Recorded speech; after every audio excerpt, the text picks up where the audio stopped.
E aí, povo de Deus, a paz do Senhor Jesus para todo mundo aí. Espero que vocês estejam muito bem. Sejam todos bem-vindos ao nosso canal. E no vídeo de hoje nós vamos dar continuidade no livro de Ezequiel, capítulo 8. A casa de Javé é profanada. A segunda visão de Ezequiel. No quinto dia do sexto mês, do sexto ano de cativeiro, eu, os irmãos e líderes de Judá, estávamos reunidos em minha casa quando a poderosa mão de Javé, o Eterno, veio sobre mim. Num instante, fixei os meus olhos e vi um vulto de aparência humana. Da sua cintura para baixo, este ser parecia ser feito de algum material incandescente e dali para cima sua figura era de um resplendor muito superior ao metal mais brilhante. Então, este ser estendeu na minha direção uma espécie de braço e pegou-me pelos cabelos, e de súbito o Espírito me conduziu para um espaço entre a terra e os céus. E por meio de uma série de visões de Deus, levou-me a Jerusalém e me colocou à entrada da porta, no norte do pátio interior, onde havia sido instalado o trono da imagem do ídolo, que provoca o ciúme de Deus.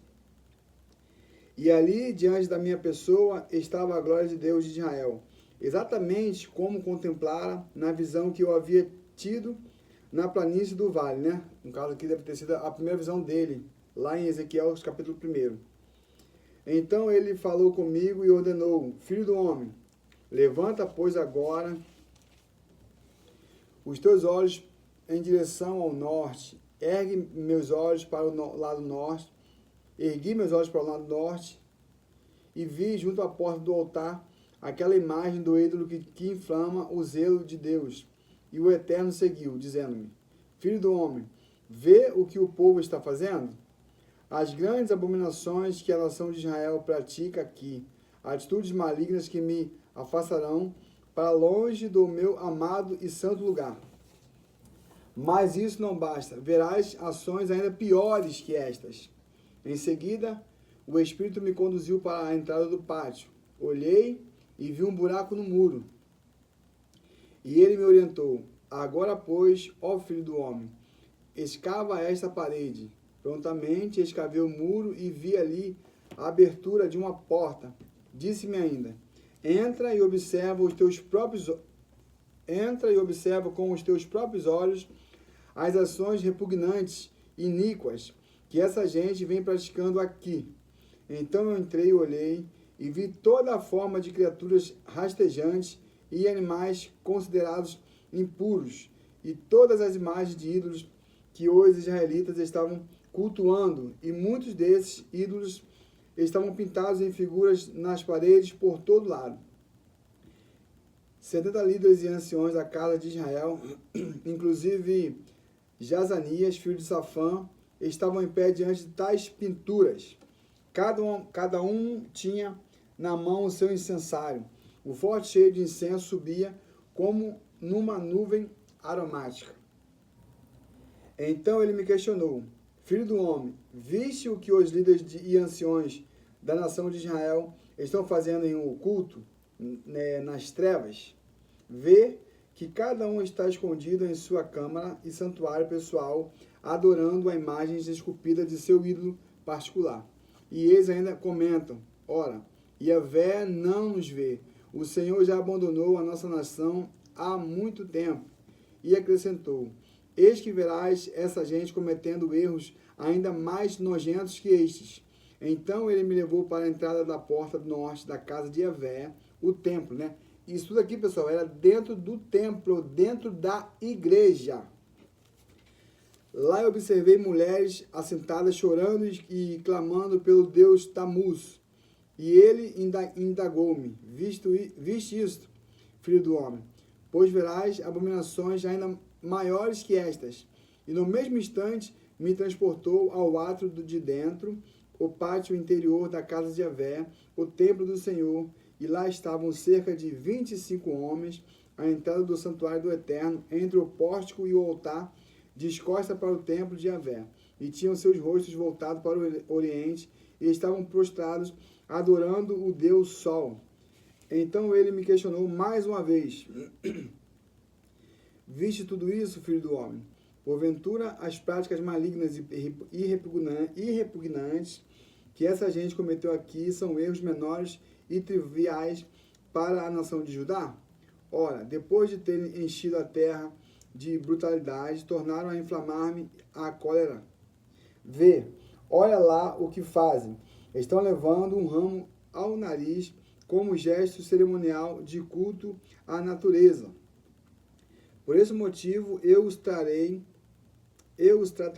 com toda a minha indignação, o meu olho não poupará, nem olhará com compaixão ou piedade para nenhum deles. Ainda que berrem aos meus ouvidos, não os ouvirei. Os castigos infligidos a Jerusalém. Ezequiel, capítulo 9. Então ele bradou com todo vigor, próximo aos meus ouvidos: guardião da cidade, tomai posição, cada um com a sua arma de extermínio em mão. Imediatamente, 6 homens vieram pela porta superior do templo, que está voltado para o norte, e cada um desses executores empunhavam a sua arma destruidora, prontos para a matança, e entre eles estava um homem vestido de linho, que portava um estojo de escrevente à cintura.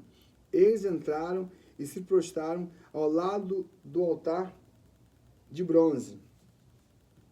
E a glória de Deus de Israel ergueu-se de cima do querubim, onde havia repousado, e se moveu para a entrada do templo. E Yahvé chamou o homem vestido de linho e que trazia o tinteiro de escrivão na cintura.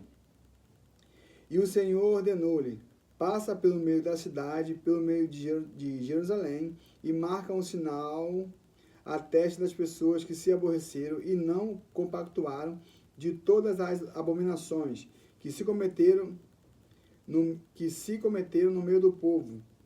Enquanto eu ouvia isso, ele disse aos outros executores: passai, pois, pela cidade, seguindo os passos do escrivão, e exterminai, sem piedade nem compaixão, todos os demais. Matai sem dó idosos, rapazes e moças, crianças e mulheres, até aniquilar a todos. Todavia não tocai em ninguém que tenha recebido o sinal da salvação. Começai, pois, a destruição pela minha própria casa, o templo. Então eles se iniciaram a matança pelas autoridades que estavam na frente do santuário, né, que são as pessoas ali, os líderes, que deveriam ser exemplos, né, para os demais que não conheciam tanto a lei quanto eles, que não eram pessoas escolhidas como eles, né, pessoas escolhidas por Deus como eles.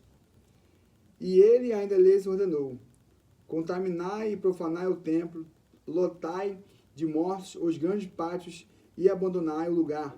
Agora podeis ir. Eles partiram e imediatamente deram início à matança em toda a cidade. Enquanto aquela carnificina prosseguia, fiquei sozinho.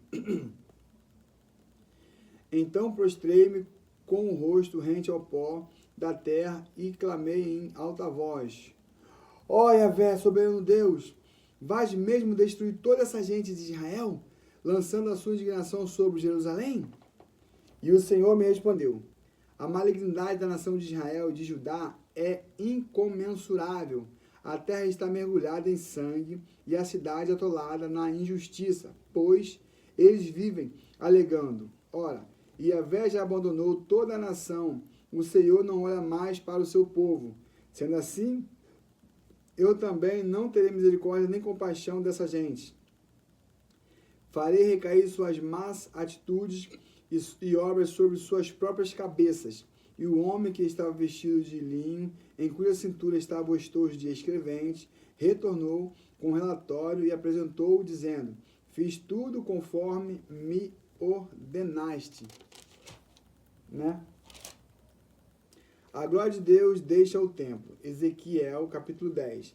Em seguida olhei e observei algo semelhante a um trono feito todo em safira, sobre a abobada, a curvatura, o firmamento que estava por cima da cabeça dos querubins.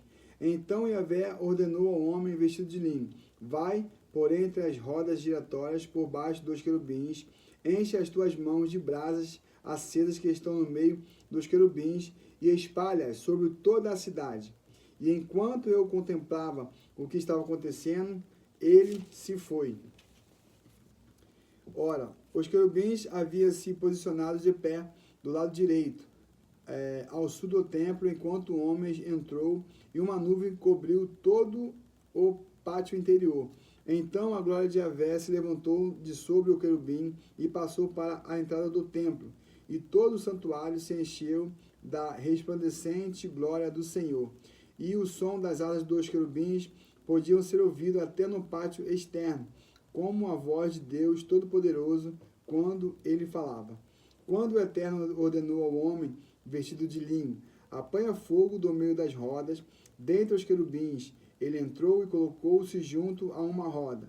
Então, um dos querubins estendeu a mão na direção do fogo que flamejava no meio deles, apanhou brasas vivas e colocou-as nas mãos do que estava vestido de linho, que as pegou e saiu.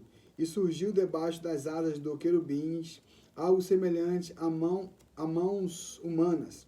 Então fixei os olhos e percebi 4 rodas junto aos querubins, uma roda ao lado de cada querubim, e as rodas reluziam como o berilo esmeralda pura. E as 4 rodas tinham as mesmas aparências, como se uma roda estivesse perfeitamente entrosada na outra. Quando elas se moviam, tinham a capacidade de ir em qualquer das 4 direções possíveis, sem a necessidade de se virarem para o lado. Mas andavam sempre em frente, para onde a cabeça dos querubins apontava e as dirigia. E os corpos, as cordas, as mãos, as asas e as rodas que os 4 querubins possuíam estavam repletos de olhos por toda parte. E eis que as rodas eram chamadas de galgal, turbilhões ou giratórios. Cada um dos querubins tinha 4 faces, um rosto semelhante a um boi, isto é, querubim, e o segundo de um homem, o terceiro de um leão, e o quarto de águia. Então os querubins partiram em direção às alturas.